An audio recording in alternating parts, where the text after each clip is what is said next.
सर्वांना अगदी हृदयापासून जय शिवराय. दिस इज मी आकाश खेत्रे. क्रमिक पुस्तकांवरती लेक्चर सिरीज करताना माझ्या एक गोष्ट अशी लक्षात आली की क्रमिक पुस्तकांचं वाचन आणखी वेगळ्या प्रकारे करता येऊ शकतं. आता ते कोणत्या पद्धतीने करता येऊ शकतं हे मी तुम्हाला सांगणार आहे.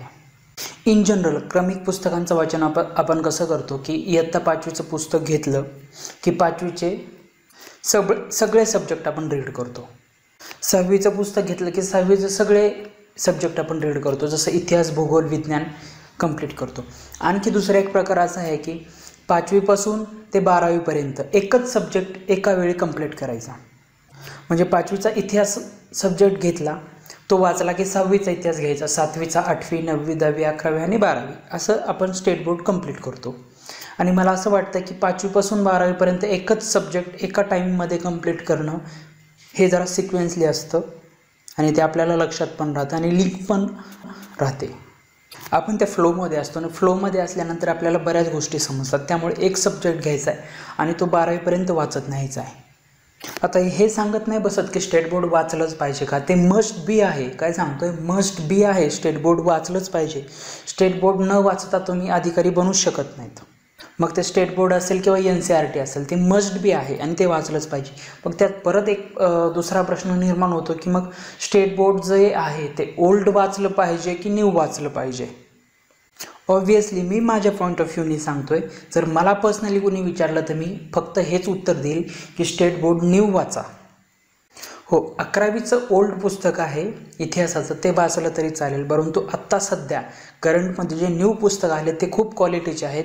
इतकी त्यांची क्वालिटी आहे की आत्ता तुम्ही पुस्तकं घ्या ते आणि NCERTला कम्पेअर करून बघा. NCERTच्या लेवलचे आत्ता स्टेट बोर्डने पुस्तकं काढलेले आहेत. नुसते काढलेलेच नाहीत तर त्यांच्या इमेजसुद्धा सेम आहेत जॉग्रफीचे. तर त्यामुळे न्यू स्टेट बोर्डची पुस्तकं वाचायची आहेत.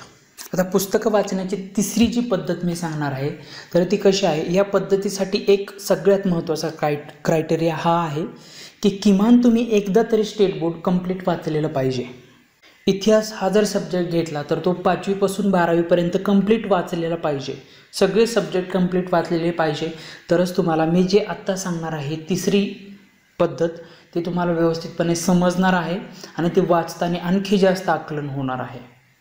आता आपण काय करूयात की 6वीपासून ते 11वीपर्यंत जे इतिहासच्या PDFs आहेत, त्यांच्या इंडेक्स आहेत त्या बघूयात. कारण कोणत्याही बुक्सचं सगळ्यात महत्त्वाचं काय असतं, इंडेक्स असते ना. तर आपण इंडेक्स बघूयात 6वीपासून ते 11वीपर्यंत. या आपल्या ऑलमोस्ट सगळ्या PDF ओपन झालेल्या आहेत आणि आता आपण पाहूयात की 6वीची इंडेक्स.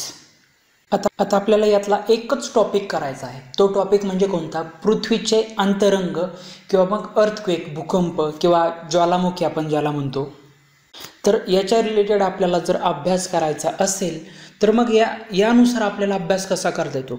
तर माझ्या लक्षात एक गोष्ट आली की स्टेट बोर्ड रीड करताना काय केलं आहे त्यांनी की 6वीमध्ये थोडंसं इन्फॉर्मेशन दिलेली किंवा मग 8वीमध्ये दिलेले असेल किंवा 10वीमध्ये दिलेले असेल किंवा 11वीमध्ये दिलेले असेल.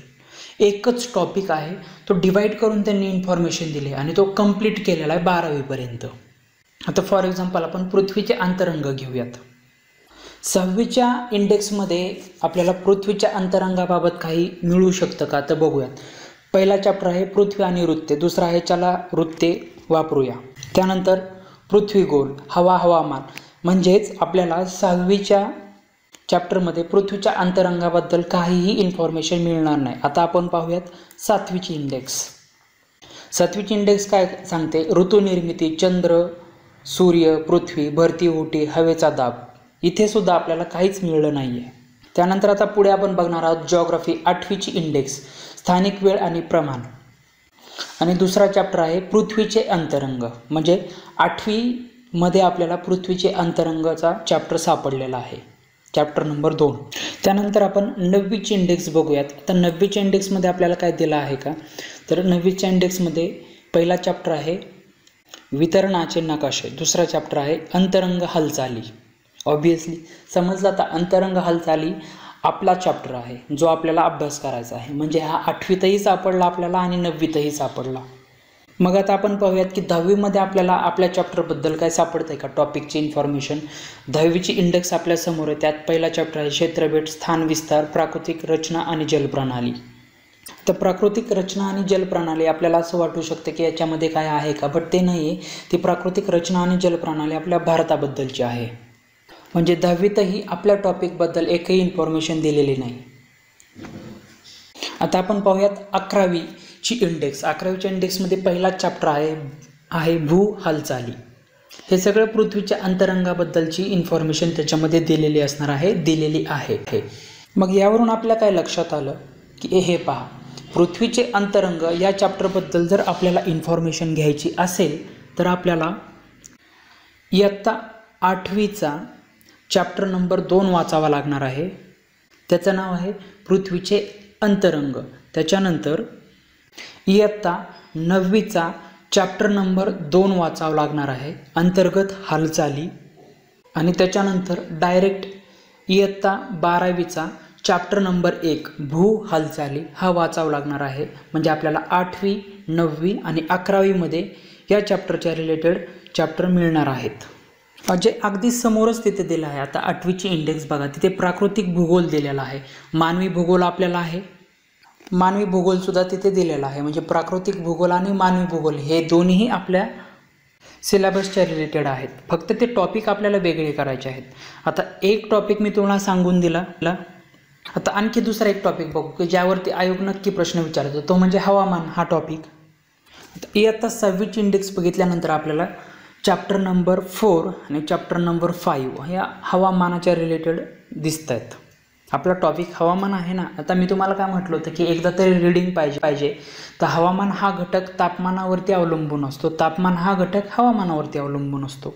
हे दोन्ही चॅप्टर त्याच्याशी रिलेटेड आहेत आपल्या टॉपिकशी.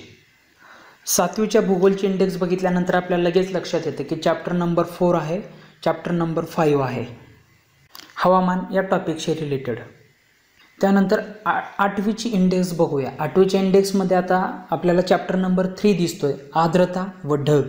आणि त्याच्यानंतर चॅप्टर नंबर 5 सागरी प्रवाह. हवामानाच्या रिलेटेडच चॅप्टर आहे ना हा. त्यानंतर 9वीची इंडेक्स बघितल्यानंतर आपल्याला काय दिसतं, वृष्टी हा चॅप्टर आपण रीड करू शकतो, हवामानाच्या रिलेटेड आहे तो. आणि 10वीची इंडेक्स बघितल्यानंतर आपल्याला डायरेक्ट दिसतं चॅप्टर नंबर 4 जिथे हवामान लिहिलेलं आहे. आणि 11वीमध्ये सुद्धा चॅप्टर नंबर 4च दिलेला आहे जो हवामानाच्या रिलेटेड आहे. म्हणजे जर हवामानाच्या रिलेटेड आपल्याला इन्फॉर्मेशन स्टेट बोर्डमधून घ्यायची असेल तर 6वीपासून ते 11वीपर्यंतच्या सगळी पुस्तकं आपल्याला वाचावं लागणार आहेत.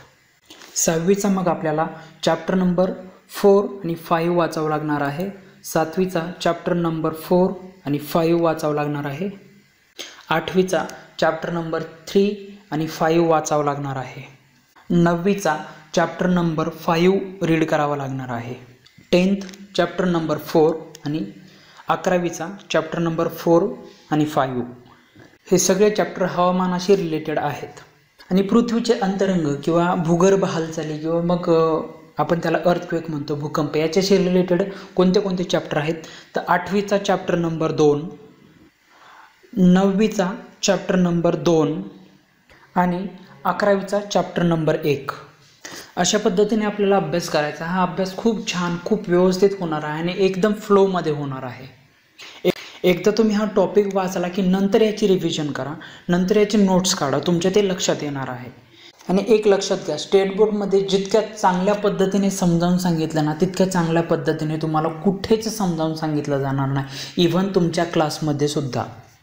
स्टेट बोर्ड तुम्ही फक्त एकदा मन लावून वाचा व्यवस्थितपणे. आणि अशी गलती अजिबात करू नका की ते 5वीचं पुस्तक आहे, 6वीचं पुस्तक आहे, मी इतका मोठा, मी MPSCची तयारी करतो आहे, UPSCची तयारी करतो आहे. ही शुद्ध अंधश्रद्धा आहे आणि अंधश्रद्धा निर्मूलनाची गरज तुम्हाला खूप जास्त आहे. कारण स्टेट बोर्डची पुस्तकं तुम्ही कितवीलाही असू द्यात, तुम्हाला ते वाचणं खूप गरजेचं आहे. आणि MPSC आणि UPSC करत असाल तर नक्कीच स्टेट बोर्ड आणि NCERT केलं पाहिजे. आता हे फक्त मी तुम्हाला जिओग्राफीबद्दल सांगितलं, इतिहासाबद्दलही असंच आहे, सायन्सबद्दलसुद्धा असंच आहे. आता मी फक्त तुम्हाला लिंक करून दिले की अशा पद्धतीनेही स्टेट बोर्ड वाचता येतं. आता पुढची जिम्मेदारी तुमची, डायरेक्टली वही आणि पेन घ्यायचं आहे, टॉपिक लिहायचा आहे आणि त्याच्या रिलेटेडचे चॅप्टर नंबर लिहून काढायचे आहेत पुढे. लवकरच आणि पुन्हा नक्की भेटू एखादा नवीन टॉपिक घेऊन. Thank you so much for watching this video. If you have any kinds of doubt or query, you can directly message me on Facebook, Gmail and Telegram. See you soon in the next video. Take care of yourself and take care of your dear ones and near ones. That's it for now.